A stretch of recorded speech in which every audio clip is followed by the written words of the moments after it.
ഉഖന്നീഹി ഹീന ഉനാദീഹി ലിഉക്രിമഹു വലാ ഉലഖിബുഹു വസ്സൗഅത്തുൽ ലഖബു കദാക ഉജ്ജിബ്തു ഹത്താ സാറ മിൻ ഖുലുഖി അന്നി വജദ്തു മിലാക ശീമത്തിൽ അദബു.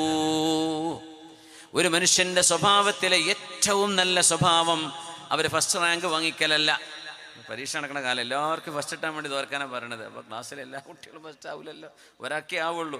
ഈ ഫസ്റ്റ് തന്നെ ആവണം എന്നുള്ളതല്ല വിഷയം. പരമാവധി അധ്വാനിക്കുക. അള്ളാഹു തന്ന മൗഹിബത്ത് വ്യത്യസ്തനായിരിക്കും. അവനവൻ്റെ എഫേർട്ട് വേണം. കുട്ടികൾ പഠിക്കാൻ അധ്വാനിക്കണം. മാർക്ക് എത്ര കിട്ടി, അറ്റൈൻമെൻറ്റ്, അത് വലിയൊരു വിഷയമാക്കേണ്ട കാര്യമല്ല എന്നാണ്. അത് വല്ലാതെ ടോർച്ചർ ചെയ്ത് മക്കളെ.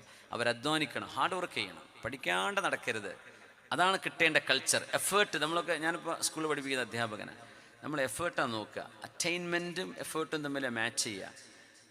എഫേർട്ട് എടുക്കുന്നുണ്ടോ എന്നാണ് അറിയേണ്ടത്. കുട്ടികൾ എത്രത്തോളം അവരുടെ ടൈം ഇൻവെസ്റ്റ് ചെയ്യുന്നുണ്ട്, ഹാർഡ് വർക്ക് ഇൻവെസ്റ്റ് ചെയ്യുന്നുണ്ട്, അതിനാണ് നമ്മൾ വാല്യൂ ചെയ്യുന്നത്.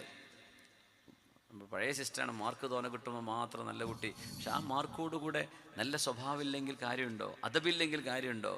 നല്ല മാർക്ക് കിട്ടുമ്പോൾ ഉസ്താദിനെക്കാളും വലിയ ഉസ്താദാണ് ഞാനെന്ന് തോന്നുന്ന കുട്ടിയാണെങ്കിൽ വല്ല കാര്യമുണ്ടോ? ഒരു കാര്യമില്ല. വജദ്തു മിലാക ശീമത്തിൽ അദബു. ഒരു മനുഷ്യൻ്റെ സംസ്കാരത്തിലെ ഏറ്റവും നല്ല സംസ്കാരം അദബാണ് എന്ന് കവി പഠിപ്പിക്കുകയാണ്. യാ അല്ലാഹ്.